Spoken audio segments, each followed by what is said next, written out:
let me share with you something that I see in the youth group, but I also see in the church at large, individual congregations. Because we have dumbed down the gospel, because we're not preaching the true gospel, and we are using carnal means to attract people. If you use carnal means to attract men, you're going to attract carnal men. And you're going to have to keep using greater carnal means to keep them in the church. So what has happened is this. We have these large churches filled with many unconverted carnal people.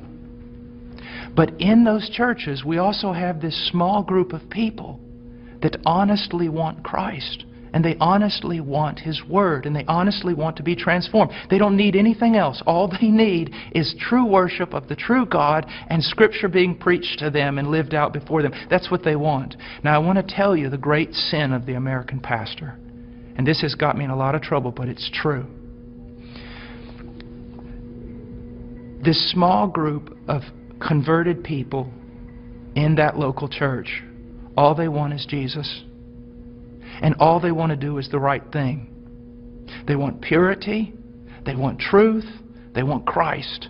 But the pastor, in order to keep this larger group of unconverted people, he caters to them. So while he is feeding these carnal men and women with carnal things, he is letting the sheep of God starve to death, and he is going to stand before God one day in judgment. Listen, brother, if my wife was going grocery shopping, and when she was going out to her car, some men assailed her, attacked her brutally, and you walked by, and you did not want to get involved because you didn't want to cause trouble, you didn't want to put yourself in harm's way, you just wanted everything to go smooth. After all that was done, I would look for those men to deal with them. But I want you to know this, I'd look for you too. Because you had a chance to stand for my wife, my bride. And out of self-preservation or wrong ideas, you did not do it. You're just as much responsible as those men who attacked her. And that's what's happening all throughout America with pastors.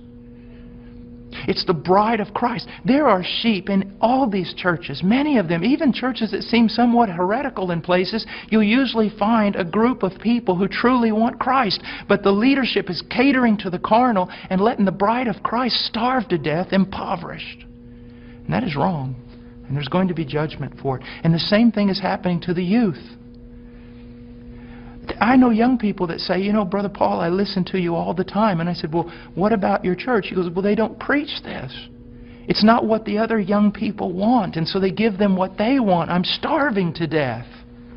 A little child of God, it would be better than a millstone be tied around your neck than you cause this little one to